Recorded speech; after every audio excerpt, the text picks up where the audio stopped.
Así es, señora. No sé si le ha pasado alguna vez que un día se despierta, escucha perfectamente, pero al día siguiente ya la audición no es tan buena, ¿verdad? ¿Qué podemos hacer en estos casos? Bueno, le contamos todos los detalles en compañía de la audióloga Silvia Bonilla. Buenos días, doctora, ¿cómo está? Muy buenos días, muchas gracias. Muy bien, ¿y usted? Muy bien, gracias, doctora. ¿Qué podemos hacer en estos casos? ¿Es normal que un día escuchemos bien, el otro día no, y como que la audición, esto de que va y viene? Bueno, por supuesto que no es normal, ¿verdad? La audición tiene un comportamiento que se espera que se comporte bien durante todo el tiempo y que esos cambios repentinos no se presenten, ¿verdad? Ya cuando presentamos alguna baja en la audición que puede ser permanente o temporal, hay que prestarle mucha atención. Ahora, ¿a qué se podría deber, doctora? Podría ser, no sé, de una infección hasta un tapón de cera, por ejemplo. Correcto. Cuando hablamos de pérdidas auditivas temporales, es posible que sea por una acumulación de cerumen. La simple acumulación de cerumen.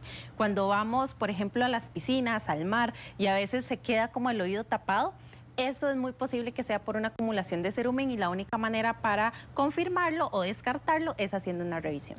Así que siempre acudiendo al médico. Ahora, ¿qué podemos hacer en estos casos? ¿Cómo lo abordamos entonces? Bueno, lo primero es identificando los síntomas, ¿verdad? Si tenemos una pérdida auditiva temporal como por la acumulación de cerumen, es hacer una revisión y vamos a sentir el oído tapado, a veces se siente presión, a veces puede doler e incluso a veces se puede percibir ruiditos en los oídos, que es uno de los síntomas también persistentes. Estamos acostumbrados, porque es una maña que adquirimos, que entonces cuando nos levantamos y sentimos por ahí un como taponeado el oído, acostumbramos a poner el oído de esta manera, echamos una gotita de agua y empezamos a brincar. ¿Hasta dónde esto puede ser contraproducente, doctora? Y no solamente eso, el uso de herramientas caseras para tratar de extraer en casa ese cerumen, que por supuesto que está contraindicado, no se recomienda. Y es que si vemos acá en la orejita, que yo siempre les traigo porque me gusta que sea muy gráfico, en el oído tenemos un conducto, que es el huequito que vemos nosotros en la oreja. Ahí es donde se produce el cerumen y ahí es donde generalmente las personas, cuando le pica o siente el oído tapado, se mete, se introduce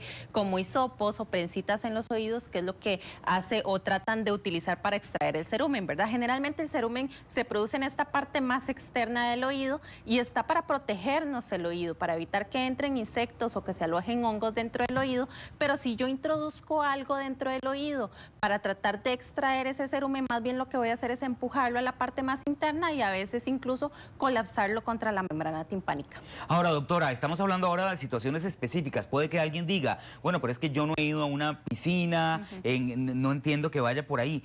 ¿Cómo funciona la escucha en el oído? ¿Se puede adaptar la escucha del oído a diferentes escenarios, por ejemplo? Como que yo escuche distinto dependiendo de en dónde esté. Totalmente, y eso generalmente pasa en los adultos mayores. ¿Cómo escuchamos? Bueno, el oído capta el sonido, lo conduce por el conducto, hace mover unos huesecitos que tenemos acá, que esto se llama oído medio, y tenemos también acá adentro el oído interno, que aquí está la cóclea y están las células, que son las que detectan ese movimiento, ese mecanismo, y que se activan cuando hay un sonido, cuando estamos en presencia de un sonido. Entonces, cuando acá adentro en la cóclea, que es cuando se presentan los daños permanentes en la audición, tenemos ya un daño en las células, a veces podemos escuchar muy bien en algunas situaciones y a veces podemos escuchar más o menos. Y entonces ahí es donde viene la persona que dice, bueno, yo escucho bien cuando estoy en la casa, cuando estoy en silencio, pero cuando voy a un restaurante, cuando viene la familia y hacen actividades, o cuando me hablan mis hijas que tienen las voces más agudas, me cuesta más escucharles o entenderles.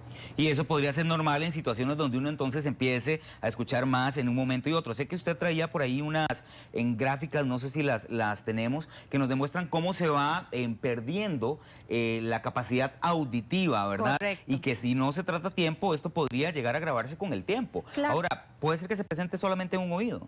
Puede presentarse solamente en un oído, y cuando hacemos la evaluación auditiva evaluamos los dos oídos por separado. Hay personas que piensan que escuchamos igual en los dos lados, pero no.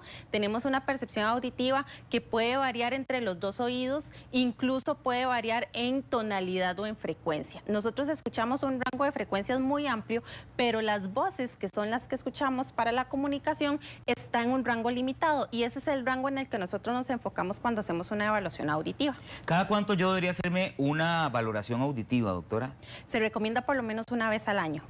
Una vez al año hacerse la evaluación auditiva, que no duele, es súper rápido y se puede hacer a partir de los 3 años de edad en adelante. Eso le iba a decir, ¿a partir de qué edad? Porque estamos muy sugestionados a pensar que hasta que llegue la etapa de madurez en la edad es que ya vamos a tener este tipo de problemas auditivos, pero podrían presentarse en un montón de circunstancias. Correcto, y no solamente eso, que tenemos que pensar que en los casos en donde no se presenta un traumatismo o donde no hay una hipoacusia súbita, que sí se presenta de un pronto a otro, generalmente el comportamiento de la pérdida auditiva es progresivo. Esto quiere decir que va avanzando poco a poco y nosotros no nos damos cuenta hasta que llega a un nivel en donde se nos dificulta muchísimo la comprensión y la comunicación. Y para llegar a este punto pueden pasar muchísimos años. Entonces, al hacer la evaluación una vez al año, podemos identificar a tiempo en qué nivel de audición estamos y empezar con la rehabilitación en el momento en que ya se requiera. Doctora, ¿cuánto tiempo es normal que uno pueda escuchar de forma irregular, verdad? Porque muchas veces decimos, no, tal vez es que tengo como un taquito de oído, entonces vas a la farmacia, Claro. te envían glicerina o algunas gotitas de algo, pero ¿a partir de qué momento uno debería decir, ya esto no es normal, yo ya debería sí o sí acudir a un audiólogo? Ya desde el momento en el que usted siente que el oído está tapado, que escucha ruiditos en los oídos, que cuando usted se pone el teléfono para hablar con alguien no se escucha igual en el oído derecho que en el izquierdo, o cuando tiene que estar pidiéndole a las personas que le repitan lo que le están diciendo, ya en ese momento ya se tiene que hacer una evaluación auditiva. ¿Y a partir de qué momento entonces ya debería ser necesario pensar en un audífono, doctora? Cuando ya hacemos la evaluación auditiva y en la gráfica audiométrica determinamos que el nivel de percepción ya está afectando la comunicación, en ese momento su audiólogo le va a decir, este es el momento para empezar con el uso de los audífonos, porque el uso de los audífonos es para evitar que al cerebro se le olvide cómo se escucha. Recordemos que el mecanismo que estábamos hablando hace un ratito de transmisión del sonido desde la oreja hasta las células dentro del oído es un mecanismo de transmisión, pero en realidad es hasta que el sonido llega al cerebro que el cerebro dice, ah, sí, estoy escuchando palabras, estoy escuchando un timbre, estoy identificando sonidos. Entonces, para que al cerebro no se le olvide cómo se escucha, tenemos que tener esa estimulación auditiva. Ya cuando al cerebro se le olvidan los sonidos o cuando ya la persona tiene que estar pidiendo que le repitan mucho las cosas o se le olvidan las palabras o responde cosas que no se le están preguntando, ya ahí es el momento para poner los audífonos o muchísimo antes incluso. Bueno, definitivamente tomar las previsiones y precauciones del caso y sobre todo limpiar adecuadamente los oídos Claro. y recurrir siempre a un especialista. Ya la doctora Silvia Bonilla, muchas gracias por esta importante información. Vamos a una pequeña pausa, pero ya continuamos con más de la revista donde estamos para servirle.